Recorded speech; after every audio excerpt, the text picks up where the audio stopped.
Let's go. So, so now it's, you hear a lot, and it's sort of a cliche that COVID is bringing great things to the world, which is hard to see many days because how difficult everything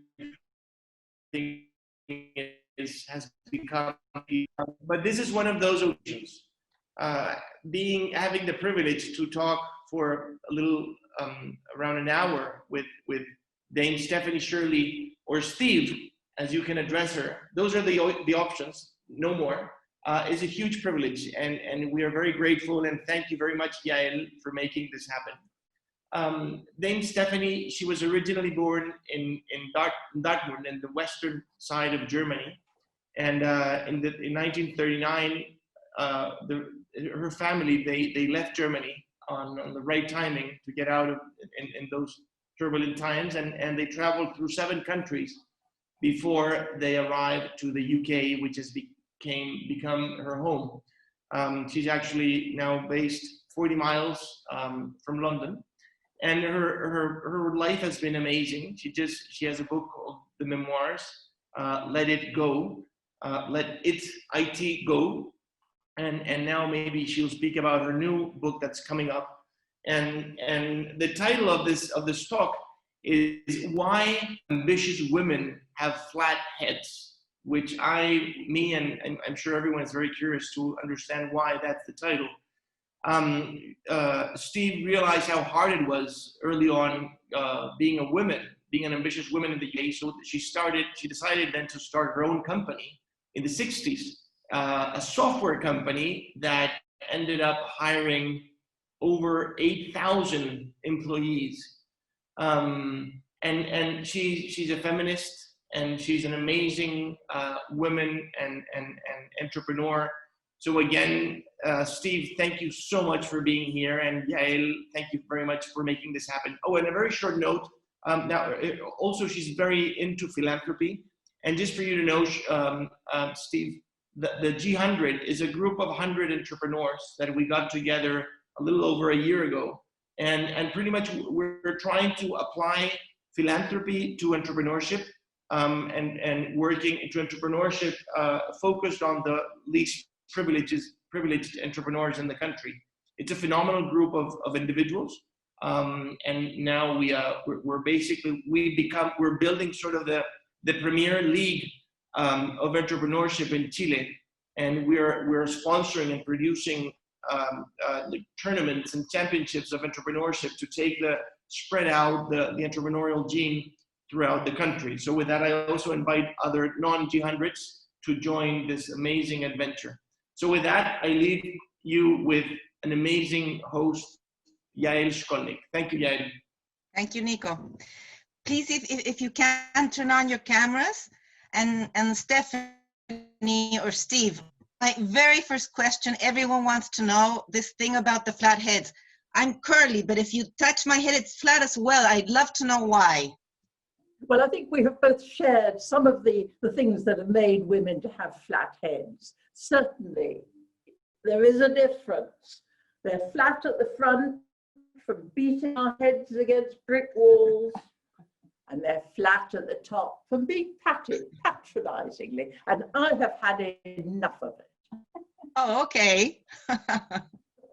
and why is that? Why Steve? I read around that you're also called Steve. How's that?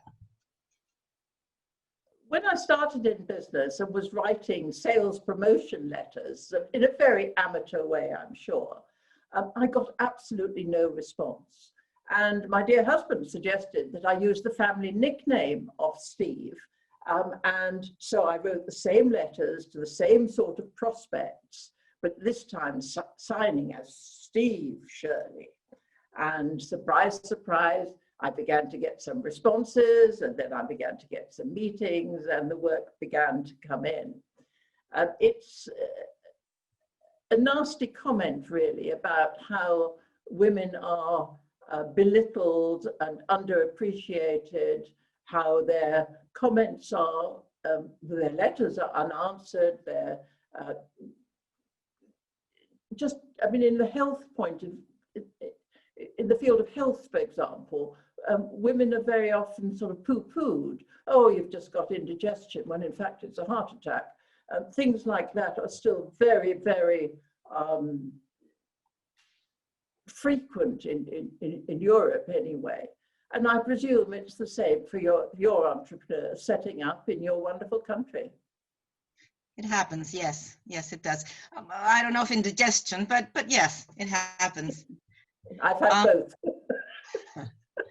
Shirley, tell us a little bit about your history, how you started off in business. Why I was reading today in the morning that you have to be committed in life, that you want to have a life worth living. Can you tell us about your history? Well, like many people, childhood is very important to us. And the whole of my life is really driven by the fact that I left Germany and Austria as a refugee, an unaccompanied child refugee in 1939. And I was 5 years old, clutching the hand of my 9-year-old sister, a traumatic 2.5-day journey that 80 odd years later, I can still remember.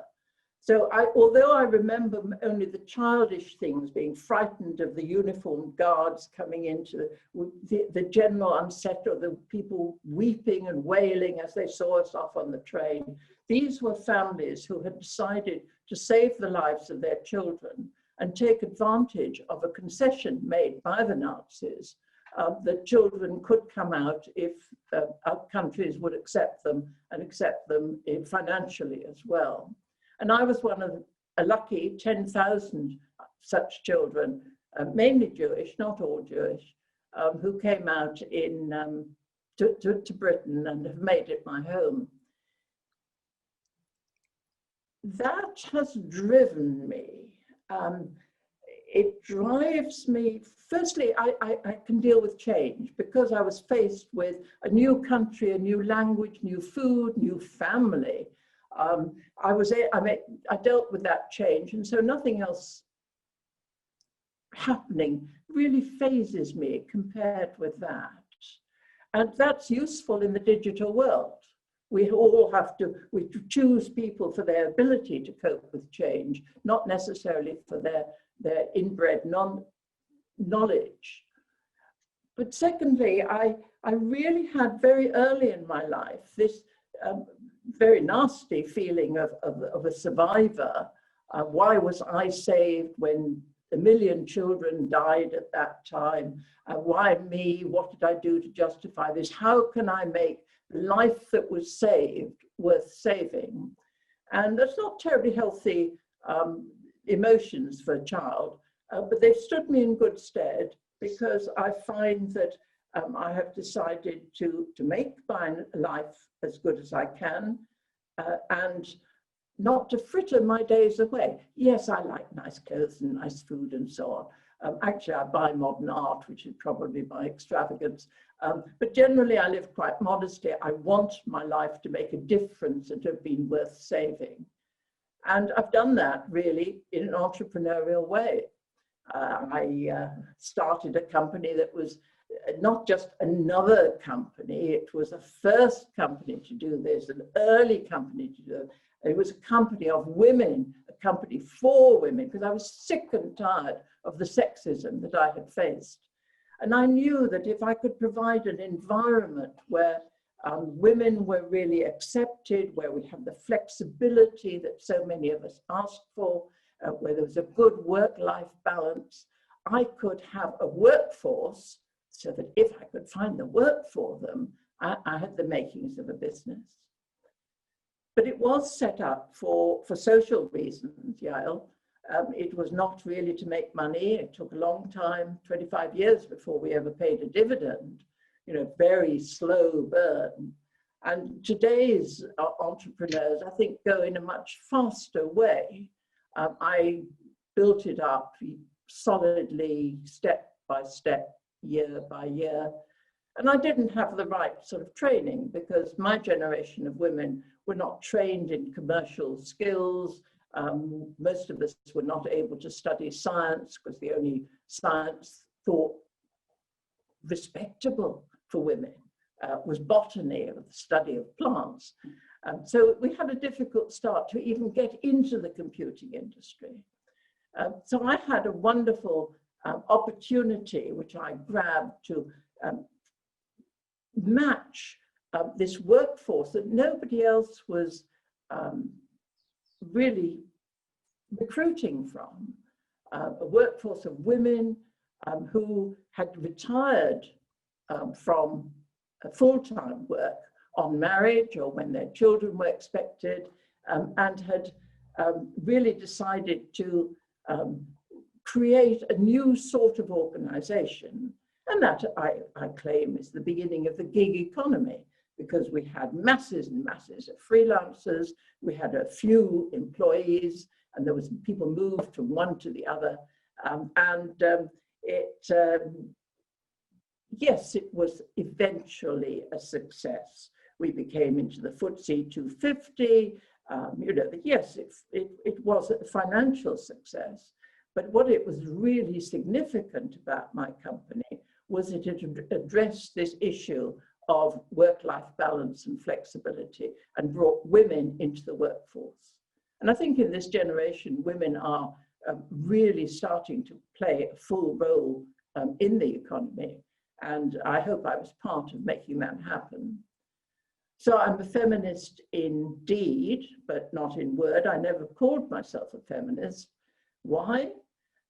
Because in the 1960s, feminism was very much anti-male. And I assure you that I'm not anti-men. And I really enjoy the current diversity that we have in the corporate world, where it's not only a gender diversity, but includes things like autism, disabilities, and other vulnerable sectors of disadvantage.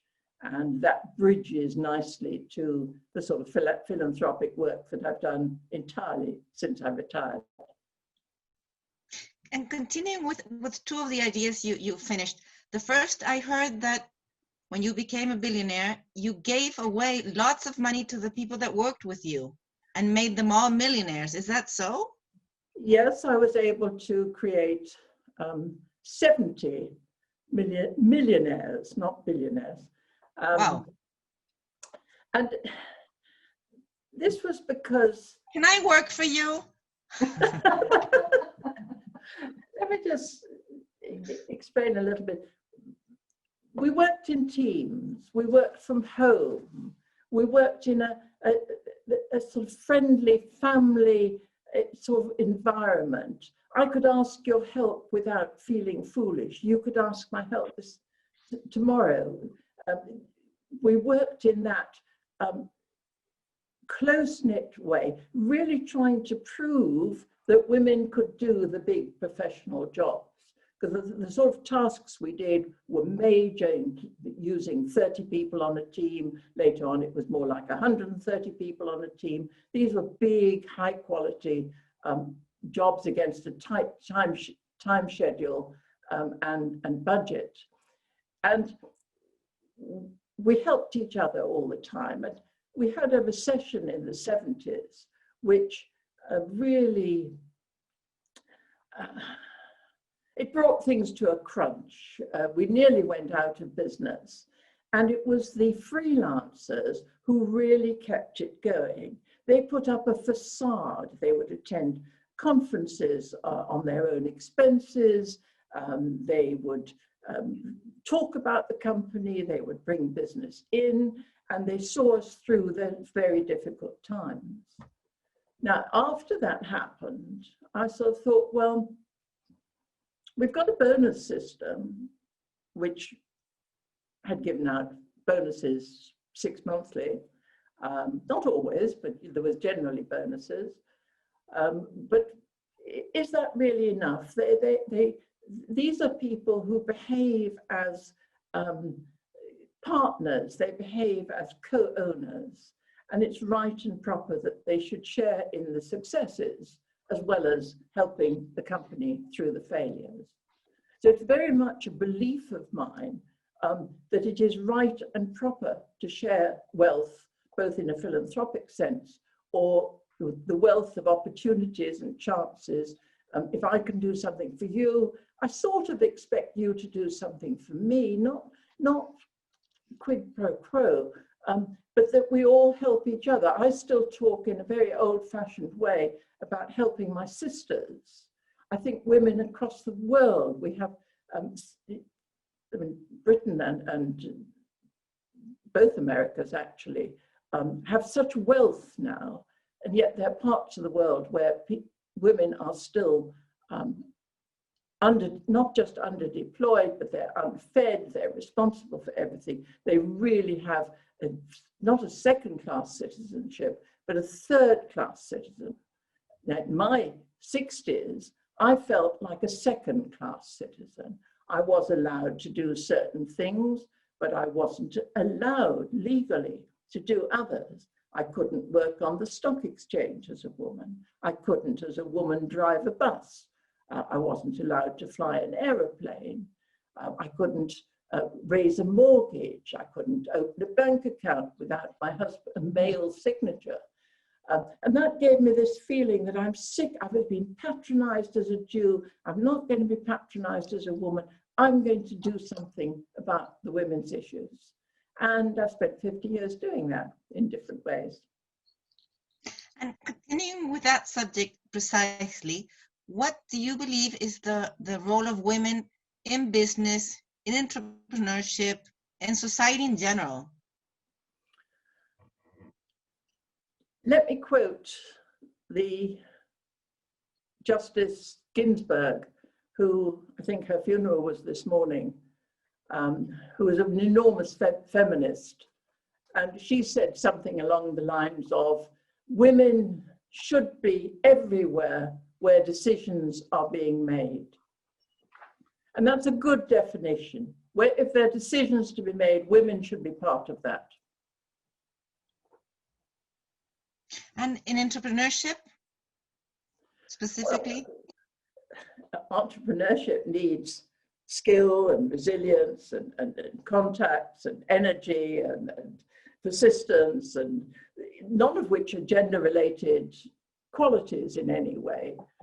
I think women's businesses, people think in terms of the women doing businesses for fashion, for underwear, for makeup and so on. But women are really now quite serious about running financial services organizations, about running large retail organizations, and of course in government. Politically, I think women, the first women prime minister was in británica, wasn't it? So politically, I think women have always had a good chance. I don't know what's happening in your country, but economically, we still have a lot to give. We're still underexploited, underutilized, undervalued. I love business. I didn't know I was going to.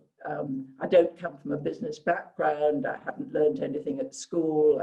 I used all the wrong phrases. I tried to learn from books, but I learned on the job. And some entrepreneurs can build an organization like that rather than raising a lot of money. My advice to all entrepreneurs is to hold on to equity. I wouldn't choose to bring in venture philanthropy, venture funding too early.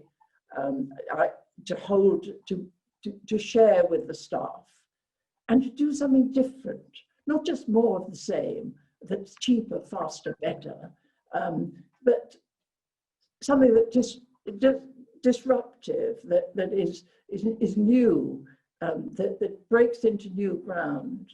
And when I was first called disruptive, I thought somebody was being rude, but I realized that's what I am. That's why the company is a success. It was the first. It's now not the only, but it's good to be first.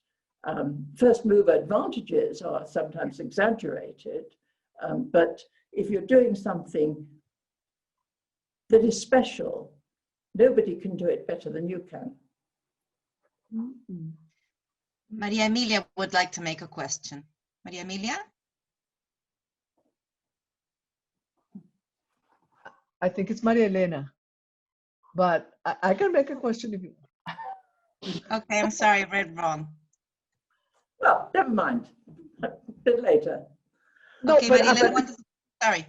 if I can say something, first of all, Yes, thank you sure. so much. It's wonderful listening to you. It's so fascinating listening to your experience and particularly the conviction and the passion with which you speak. It's very inspiring. So I first of all want to thank you so much for that. You're very kind. And I wanted to ask you something. You know, I come. You know, my generation had. My personal experience is an experience of a generation of women who had to fight to open ground in business, particularly. And I didn't care much about the issue of gender because I thought that my generation was opening ground for the younger women. And did that happen? I don't think so. So I was just wondering how you feel about it, because I think that my daughters are having a harder time than I had, as a matter of fact. That is very disappointing. It is. So I was just wondering, how do you feel about that? Do you have the same perspective, or do you think it has changed? In some ways, I am bitterly disappointed about how slow women's development has been. Nevertheless, today's young women here have things relatively easy because all the legal barriers have been knocked down. You know, we've got equal pay. You know, we fought very hard for equal pay, the right to serve, as I mentioned, the right to work. These are things that have been hard won by women of my generation. So the younger women are dealing with much more cultural issues of undervaluing women's place in society, which is more difficult to deal with, and I'm quite glad I don't have to do it. But I'm horrified that you feel in Chile, you know, that things have got worse. Why do you think that is? Well, I think that I don't have a very good explanation, you know, but I think that the cultural barriers are harder because they are subtle and they are not so clear as, you know, there's a legal barrier that says you cannot own a bank account.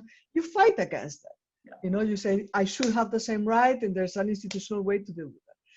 But my daughters don't even live in Chile. One of them is a mathematics teacher in a very prestigious university in the United States. And I am amazed at what women in the field of science in very prestigious universities have to deal with. And it's cultural because, you know, it's supposedly the framework is open for them, but it's not so. But there are things that we can do that actually help fight that some of those cultural issues. I mean, all good employers today are using anonymized CVs, biodata from people. The examinations are done without an indication of gender or even name. Things that mean that you have to be evaluated and treated and responded to as an individual, and then you find out, oh, it's a person. In the early, my husband's very musical, and he told me that in the early days of orchestras, they were all male, and people sort of said, well, the women aren't good enough, which is the usual argument. And then they did assessments with the applicant sitting behind a screen, and surprise, surprise, many of the women qualified. Now we have mixed orchestras. Stephanie? Each one has to be battled for. And it is tiring, and you sort of think, I've done this before, I've done this, and why doesn't it work? But we have to keep going. Stephanie, before we go to Maria Elena's question, yesterday you sent us a beautiful video, and then you said that you wanted to talk today about the lessons you've learned. Did I? Yes. If not, we go straight to Maria Elena, don't worry. Maria Elena, would you like to make your question? Yes, I was wondering, Stephanie, what was your position about what women can contribute right now that had not made before? Like, in my opinion, and I don't know if you have the same opinion, women can contribute in different aspects, in business, in politics, and in cultural things that have not been done before. I wanted to ask you that. I think of all the diversity issues of getting everybody into the workforce, everybody into the orchestra, everybody into the same health standard of health.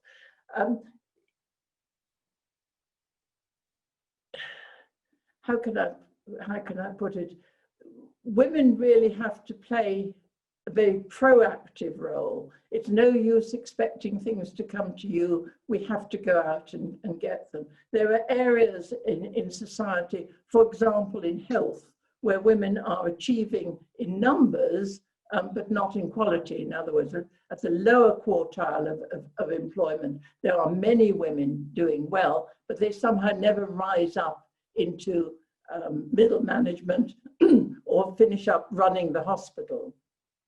So if women concentrate on the things that we're good at and fight for every single opportunity, I think things will improve.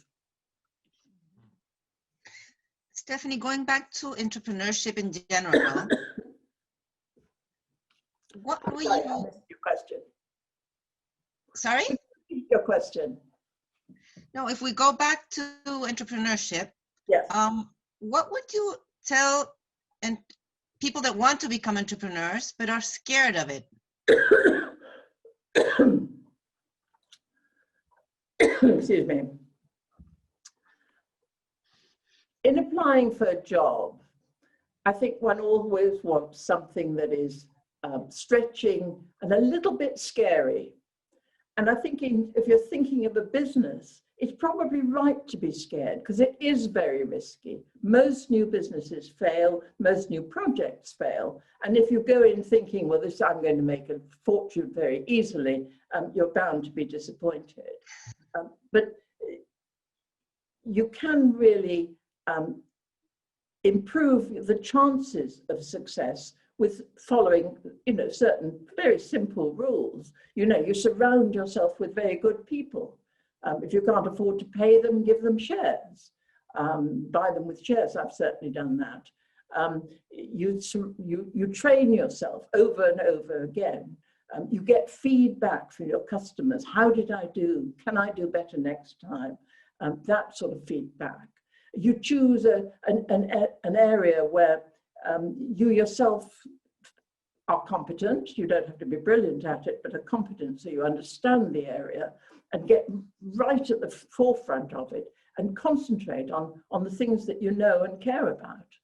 So you're not working in health when what you really like is civil engineering. So choose something that is and get in there and enjoy it. If it fails, you can start another business. If it fails, you can go back into employment.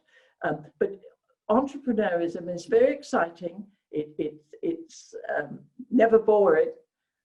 It is potentially, it could create wealth. I mean, I'm classed as an overnight success, and I paid the first dividend after 25 years. I mean, it's not easy to build a business. And gender's got nothing to do with it, really. It's not easy. So to have that understanding and be scared, should I be doing this? Can I do it? It's probably a good thing. It keeps you on your toes and makes sure that you work with partners and people who can complement your weaknesses. So I'm a top-down person. I surround myself with people who can deal with detail. I can't cope with detail. I want to build a team. I can remember when I started, sort of said, in the next year, we're going to get somebody who can double up for the leader of each team. So in other words, we were going to get deputies so we were not so dependent on individuals.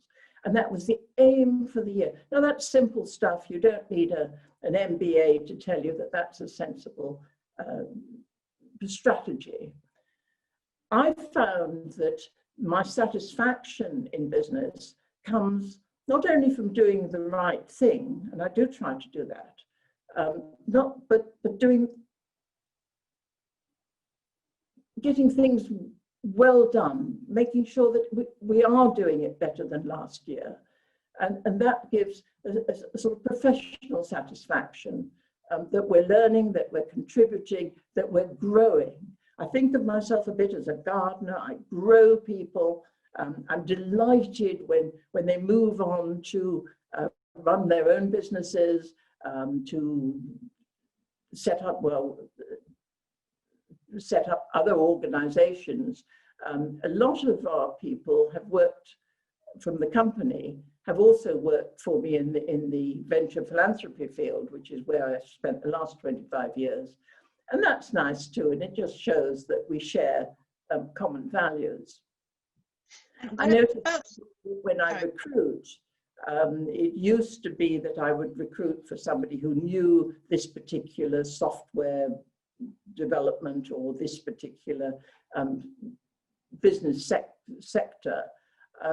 But now people recruit for what we call value recruitment. They're recruiting on values. Has this person got a work ethic? Does this person know the difference between right and wrong, better or worse? And those, the skills can be taught, but the values are pretty stable in most people once they're adults. And good corporates are now recruiting on values. This is our sort of person. Yes, we have diversity, but we need people who have these sorts of values in life. You're a Roman Catholic country, aren't you? Sorry? You're a Roman Catholic country? Most people here are Catholic, yes. Yeah. Yeah, well, you see, Britain is really hardly has any solid religion anymore, but we're still talking about the same sort of values. Yes, of course. Stephanie, what about people that want to start at 60, 65? Somebody asked me recently which woman in the IT area that I really admired. And I have to sort of say that I'm not up to speed on that. But I said a woman that I really admire is Anne Bowden, who started a bank at the age of 56. It's called the Starling Bank. Not only is it another bank, but it's a bank that works entirely digitally through telephones. So she's really disrupting the whole banking system. And she was in her late 50s. She still looks vibrant. She's still enjoying it, like she still has problems because it's still quite an early company, but it's really sizable now. And there's nothing holding you back on age. Because older women are often rejected for whatever reasons, we have a lot of people going into business because you can control your environment, you can decide what you want to do, how hard you want to work, where you want to work, what you're going to do. It has a lot to commend it. Most of us, though, are thinking much more in terms of exit strategies.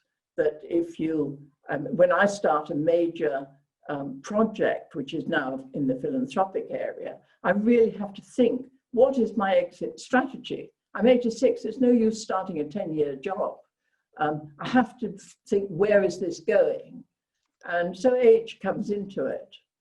I was asked recently, had I ever suffered from ageism?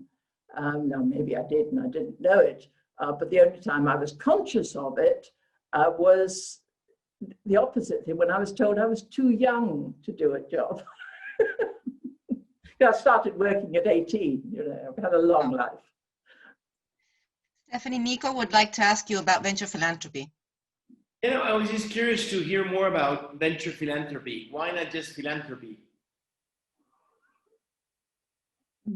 If I give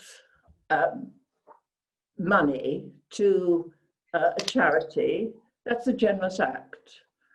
But I haven't really made much happen. I've given money, but I haven't used my skills, my contacts, my drive, my knowledge.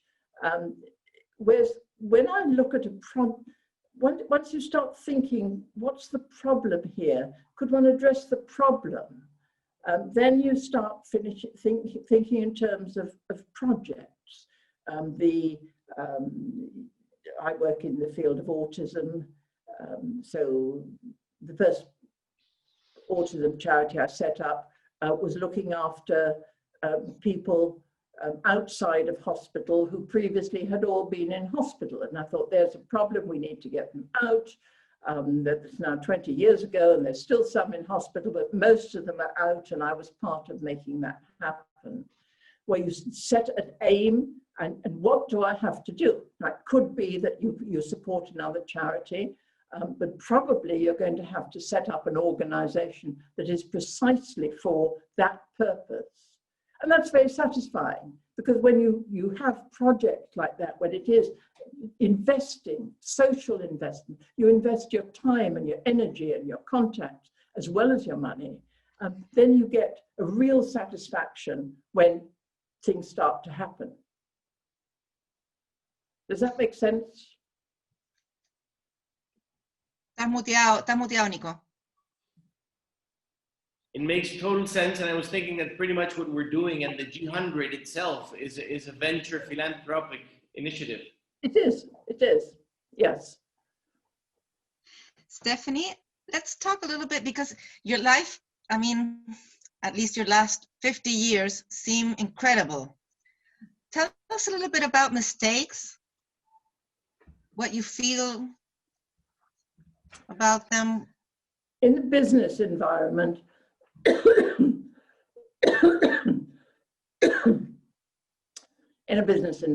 think one of my biggest mistakes was not bringing in financial skills earlier.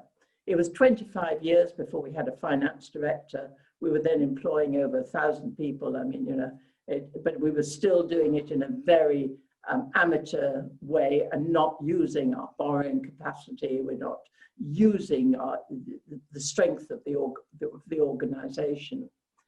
And it's simply that I don't measure things in financial terms. I do think in terms of good and evil. I do think in terms of making the world a better place, a fairer place.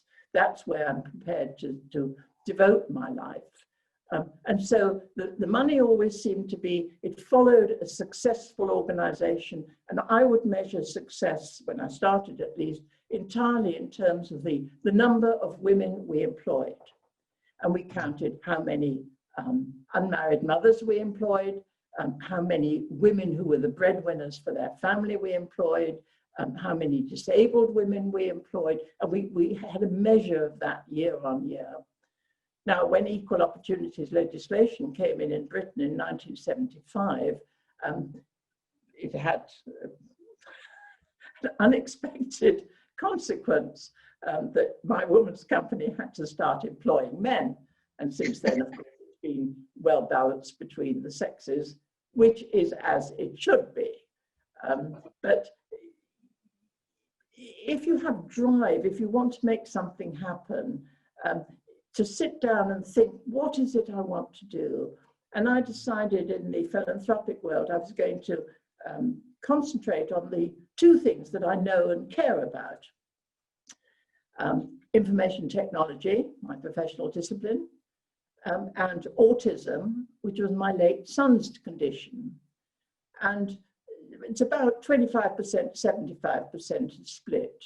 Because after a few years, I realized that other people were supporting IT projects, whereas nobody was supporting autism. And so I've become, in this country at least, a major supporter. What have I done? I've set up in the IT side something called a livery company in the City of London that focuses on charity, commercial activities and social. It's a not-for-profit. That is now has 800 members. It may be a bit like your organization. It just is there for the public good. I've also co-founded the Oxford Internet Institute, which is a multidisciplinary department of the University of Oxford, which is one of our top universities, which concentrate not on the technology, because I really haven't been in the technology for quite some time, but on the social, economic, legal, and ethical issues of this network of networks. And that is enormously satisfying. It's doing some basic things like longitudinal studies on the use of the internet, or as I mentioned before, addressing false news and how to find out where messages come from, studying the use of, well, social networking, obviously, but also interesting things. Well, they studied women in IT, but women in on the internet, but also interesting things such as, is humor different on digitally? And I forget what the result was, but you know, these are serious studies for different people and different disciplines. What was I saying? On the autism side, I was driven very much by my late son. And it's not a memory to him, but it's my knowledge of the sector comes from having reared him, knowing how difficult it is, knowing the sort of things that are feasible to help these children who will grow up to be autistic adults. And the statistics, they're not rare. When my son was born, I was told it was a rare disorder that only affected only boys. Now it is affecting some more than 1 in 100 children, and both boys and girls are affected, the boys still more so, perhaps because the girls are underdiagnosed. You know, all sorts of things happen in the health area where the girls are quieter, they don't cause any problems, so they're not diagnosed. But most of my projects have been with autism. I've set up homes, I've set up medical research charity, which I think is probably the most strategic thing I've done.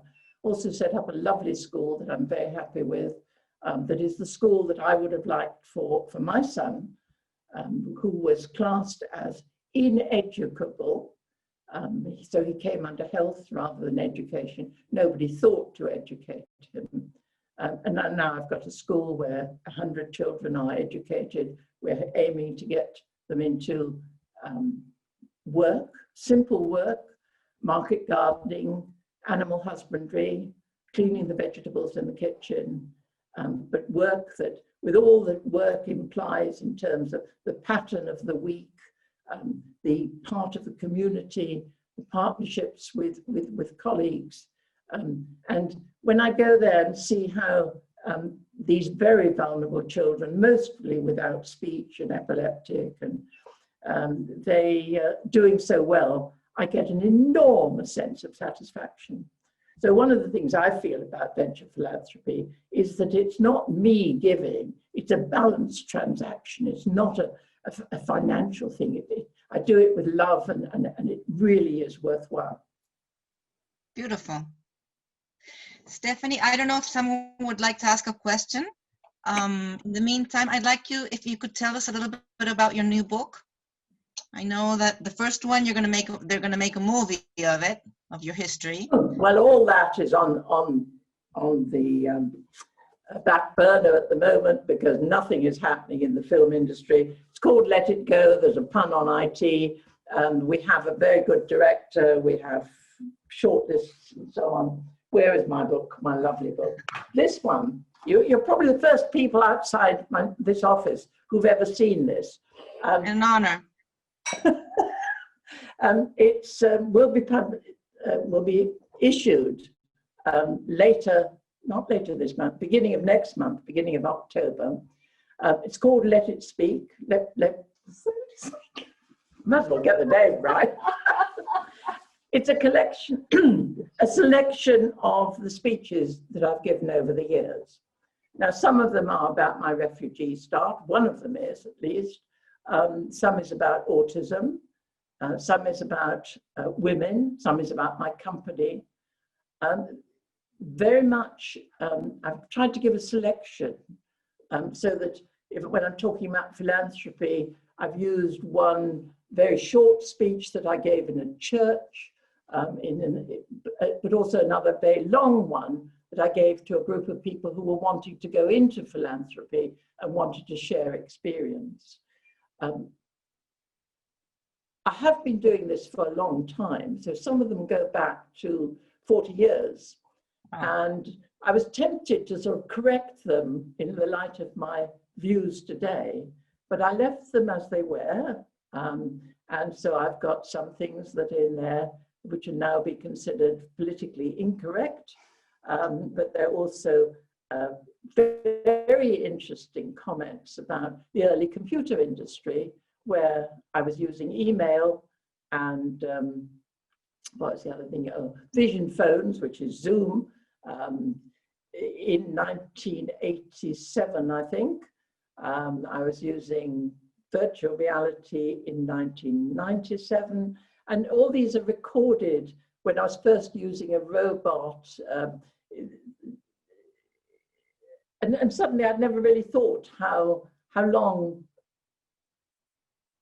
some of these periods had been. The years have gone so quickly because the week is never long enough. Maria Elena, you wanted to say something? Yes, Steve is offering that if you want to sign out her book, Let It Go, you can go into the link I posted in the chat. So there you can read what I posted, and that's very helpful. Thank you very much. Does someone have a question? Sorry? Let It Go, the memoir, is published by Penguin. Let me say something about this. There's a difference I learned between, I'm a learning person. There's a difference between a memoir and an autobiography. A memoir is how things feel to me, as an autobiography is much more factual. On Thursday it was raining and I met so-and-so.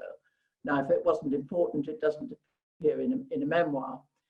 But I have been very honest in the memoir. People are surprised at that.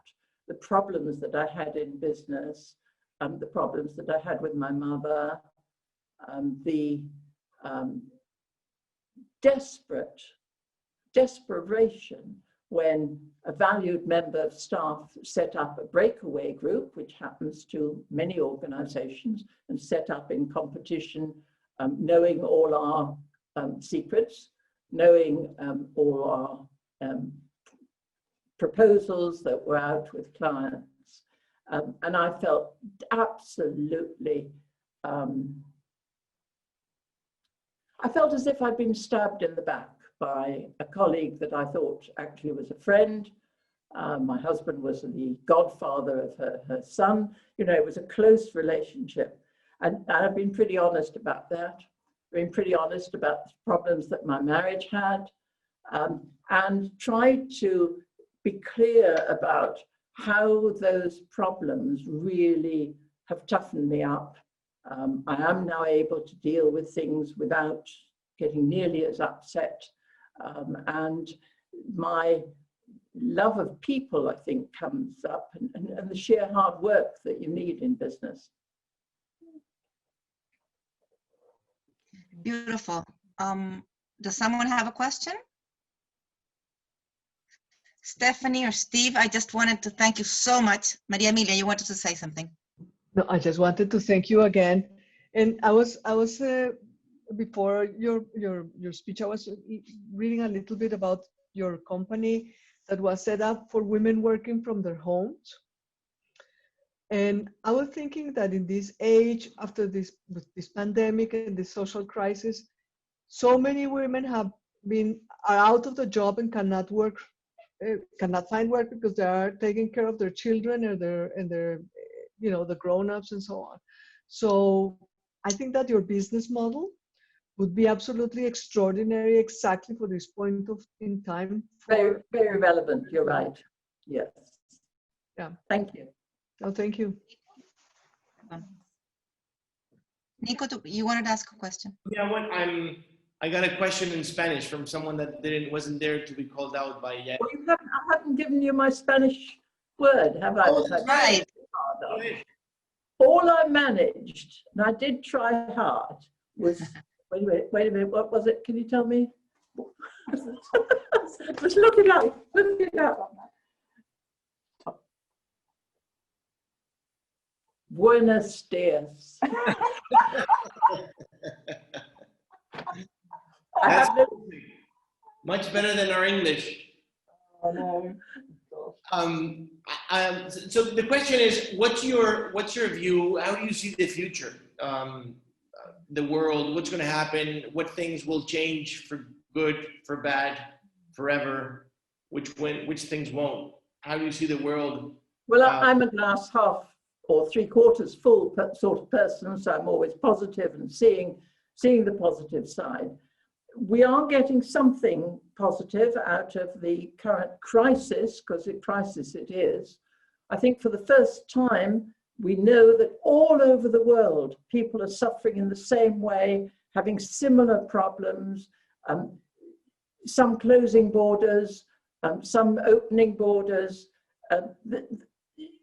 It makes people feel a bit more global. The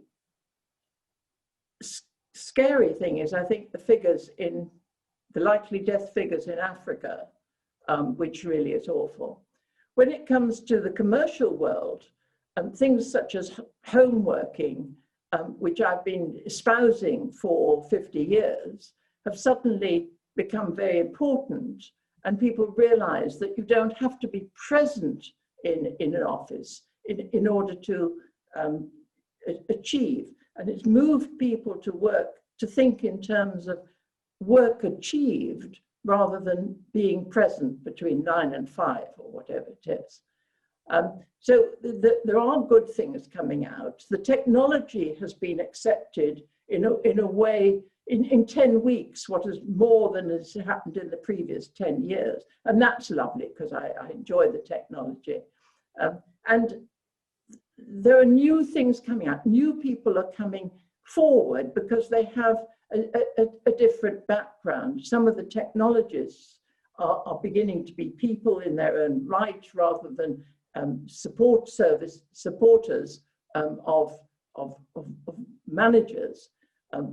Science is leading some of the research for vaccines for COVID. And it's good to see the scientists really valued like that. They're the only, what does my opinion matter? Your opinion doesn't matter on we need the scientists to really address this issue. Thank you. Stephanie, I just wanted to thank you and Lynn so very, very much for having accepted our invitation. It has been great having you here. It's an honor, really. And I believe that one of the good things of COVID, if we can say something, is that we're able to have you here, maybe not physically, but we can gather and talk. And that has been great. So we hope to see you in the future again. Thank you very much indeed for inviting me. It's been a real pleasure. Thank you. Yes. Buenos días. Bye. Let's say goodbye.